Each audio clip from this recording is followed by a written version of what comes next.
Guys आज ना ये वीडियो आप ज़रूर देखिएगा। 10 मिनट से भी कम की वीडियो है ये, सिर्फ आपके 10 मिनट मांग रहा हूँ मैं। इसलिए नहीं कि आप मुझे सपोर्ट करें, इसलिए कि आप खुद को सपोर्ट करने लायक बने और आप और आपके परिवार की आप मदद कर पाएँ।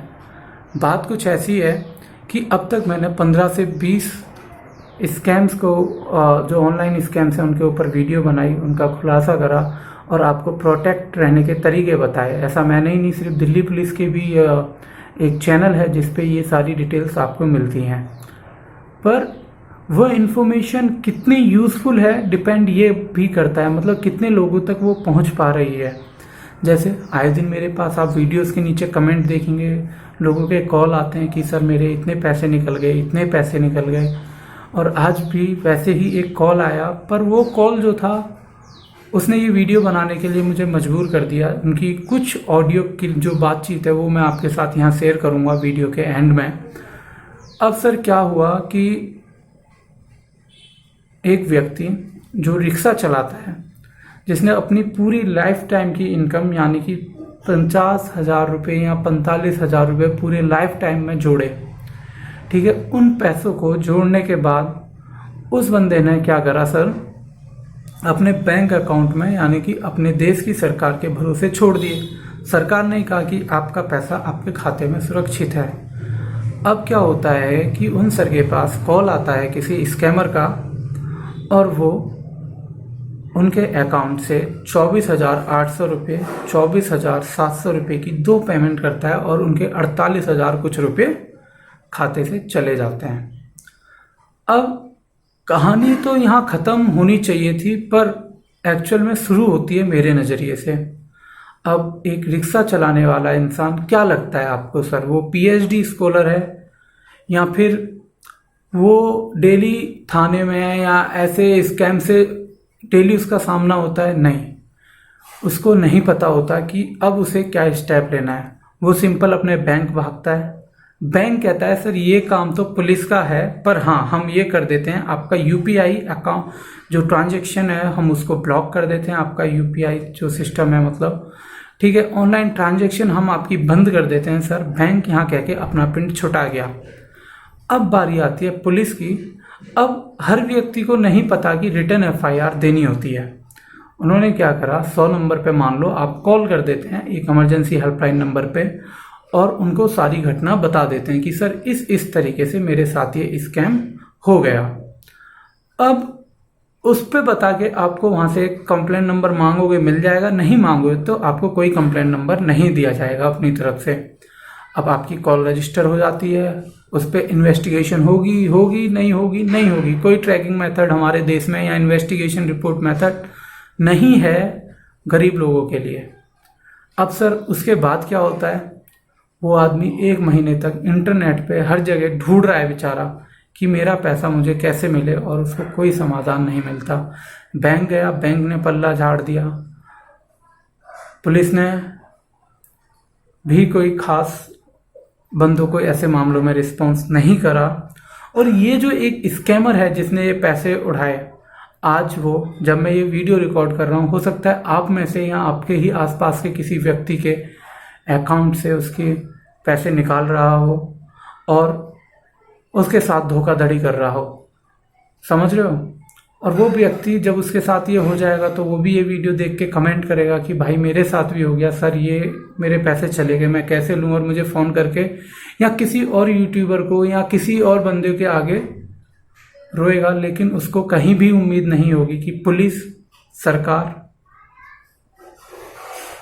उसकी मदद करेगी या कोई भी ऐसा अधिकारी होगा जो उसके साथ इस समय पर खड़ा होगा।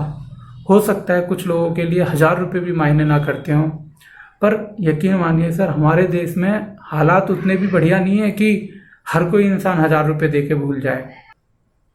100 रुपये के लिए कई किलोमीटर तक पैदल रिक्शा ले जाते हैं, कई बार खाने के लिए कई लंबी लाइनों में लोग लग जाते हैं सर। और जब ऐसे इंसानों के 40-50 हज़ार रुपये जो वो ज़िंदगी भर जोड़ते हैं वो चले जाते हैं ना, तो उनको दुख होता है, समझिए। अब सरकार कहती है कि इस देश का भविष्य हम यानी कि युवाओं के हाथ में है। युवा कौन सर? आप, मैं, हम सब जो पहले ही बुढ़े हो चुके हैं। बुढ़े हो चुके हैं कैसे, मैं बताता हूँ। रोड पे कोई हादसा हो जाए, हम एम्बुलेंस को बुलाने की जगह या उस बंदे का ब्लडिंग रोकने की जगह क्या करेंगे, वीडियोग्राफी शुरू कर देंगे। वहाँ पे वीडियोस रिकॉर्ड करेंगे, हम उसको यूट्यूब पे डालना है, हमें फॉलोअर्स गेन करने हैं, ठीक है। या फिर हमें ये कह के निकल जाना है, मैं यार किस किस की सिरदर्दी उठाऊं, मैं थोड़ी ना जानता इस बंदे को, मैं क्यों टेंशन लूं भाई, है ना, मेरे को कौन सा कुछ मिल रहा है। ये कह के हम यहाँ से निकल जाते हैं कि मैं क्यों इस झमेले में फंसूं। और गाइस आखिर में क्या होता है, एक दिन घूम फिर के ऐसे ही हमारा भी नंबर आ जाता है।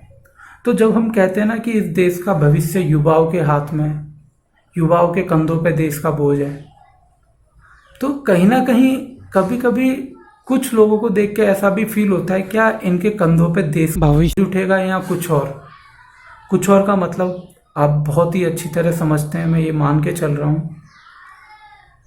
और इस वीडियो में ना क्लिप सुनने के बाद ना मैं बस इतना चाहता हूँ कि आप लोग ट्विटर पे जाएं। हालांकि वहाँ पे 60% से ज़्यादा फेक अकाउंट है। साला देश के अंदर 150 करोड़ हमारी आबादी है और 300 करोड़ इंडियंस के फेसबुक अकाउंट बने हुए हैं, ठीक है। हर तरफ फ्रॉड अकाउंट है, हर तरफ मार्केटिंग प्लेटफॉर्म बन गया है। जो सोशल प्लेटफॉर्म हमारा पब्लिक ओपिनियन हुआ करता था, आजकल वो मार्केटिंग ओपिनियन होता है। एक बिजनेस थॉट लेके चलता है वो सर। अब वो पब्लिक सोच नहीं रहती वहाँ आपकी, वहाँ एक बिजनेस माइंडेड बंदा होता है जो उसको चला रहा होता है, और आपको लगता है वो आपकी सोच है, तो आप बहुत ही गलत सोच में जी रहे हैं। पर फिर भी किसी ना किसी तरह सर, जब आप बाकी लॉज के अगेंस्ट खड़े होते हैं ना, तो उससे कोई फ़र्क नहीं पड़ता। मतलब आप इसको मेरे अगेंस्ट भी ले जा सकते हैं, मुझे कोई फ़र्क नहीं पड़ेगा उस बात से। लेकिन आप कहते हैं हमारे देश का किसान कमज़ोर है, मान लो आप कहते हैं किसान को सरकार की ये नीति लूट देगी, बर्बाद कर देगी, तो सर आप किसान के साथ जाइए, कंधे से कंधा मिला के काम करिए, उसके साथ उसको सक्षम बनाइए। किन्ने मना करिए आप लोगों को। जो कॉरपोरेशन, जो प्राइवेट कंपनी माल का स्टॉक रखती हैं, दुनिया जानती है उनके नाम, क्यों खरीदते हैं आप उनसे प्रोडक्ट, बताइए। जब आप एक मैकडोनल्ड पे जाते हैं, या मान लो मेरी शॉप है, आप आते हैं मेरे पास कुछ खरीदने, उस पर मैं कहता हूँ MRP 75 रुपये, आप मुझे 75 रुपये देके चुपचाप चले जाते हैं।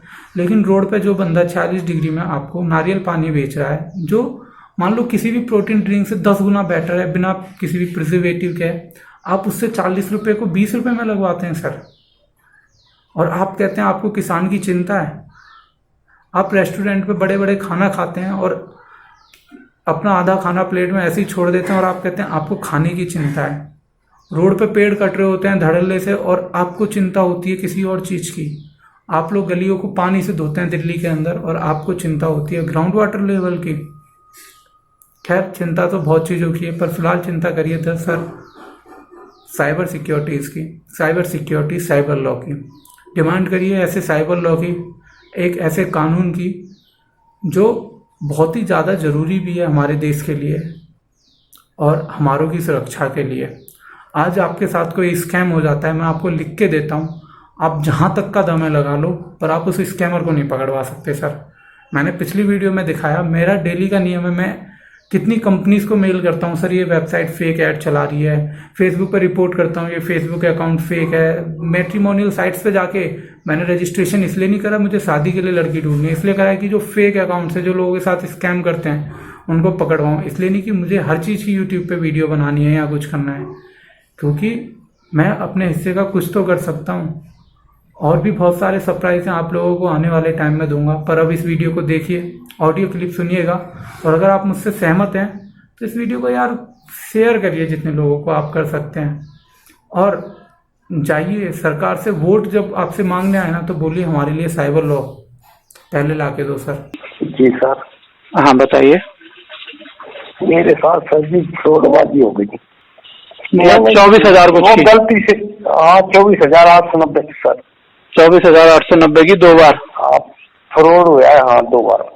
तो किस तरीके से ये पेमेंट आपकी निकली है? मेरे पास सर जी मैं सर्च कर रहा था गूगल पे, जैसे फोन पे का नंबर निकाल रहा था, कस्टमर के नंबर, तो गलती से और किसी के पास जब मिला, और उनमें थी हम फोन पे के जरिए बोल रहे हैं, ऐसे ऐसे करो, मैंने कर दिया। ओके, और वो मतलब आपने यूपीआई पिन डाला और आपकी पेमेंट कट गई? जी सर। तो आपने इसकी एफआईआर फाइल करी? सर मैंने 155-260 पे फोन करके उनको कंप्लेंट नोट कराई थी। नहीं, मेरे साथ आपको थाने जाके वहाँ पे एफआईआर की कॉपी एक देनी होती है और उसकी रिसीविंग अपने पास लेनी होगी। 55-260 पे मैंने कंप्लेंट दर्ज कराई। तो मैं ऑनलाइन तो करना जानता नहीं, मैं तो फोन के जरिए बता दिया जो उन्होंने पूछी। कहाँ से बात कर रहे हैं सर आप? वैसे बता दिया। जिला अलवर, तहसील राजगढ़ से। अच्छा, अलवर से बात कर रहे हैं। तो अलवर तहसील राजगढ़ मेरी। ठीक है, तो आप ना सर आप एक बार थाने जा। कितने दिन हो गए करे हुए ये स्कैम आपके साथ? स्कैम 19-20 तारीख हुआ मेरे साथ। पिछले महीने 19-20, और अभी 1 महीना होने वाला है पूरा। और कुछ भी नहीं हुआ सर जी। और 155-260 में मैंने कंप्लेंट दर्ज करा रखी है। और फोन पे वाले कह रहे हैं सर जी हमारे पास कोई ऐसा वो नहीं हुआ अभी तक रिफंड का न कोई आपकी वो हुई सुनवाई। और बैंक वाले भी ये कह रहे हैं अभी तक कोई इंक्वायरी नहीं हुई आपकी। ये 2 काम बैंक आपके साथ करेगा, लेकिन जब आप बैंक वाले ने यही करा सर मेरे साथ, बंद कर दिया। और सर जी मुझको तो कुछ हेल्प होती नहीं, डिग्री बताओ क्या करूँ मैं। तो आपके यहाँ कोई बच्चा जो पढ़ा लिखा हो उसको थाने भेज दो आप। अगर तो बच्चा नहीं है, मैं एक लाऊं। बच्चे मेरे जयपुर रह रहे हैं। 22,000।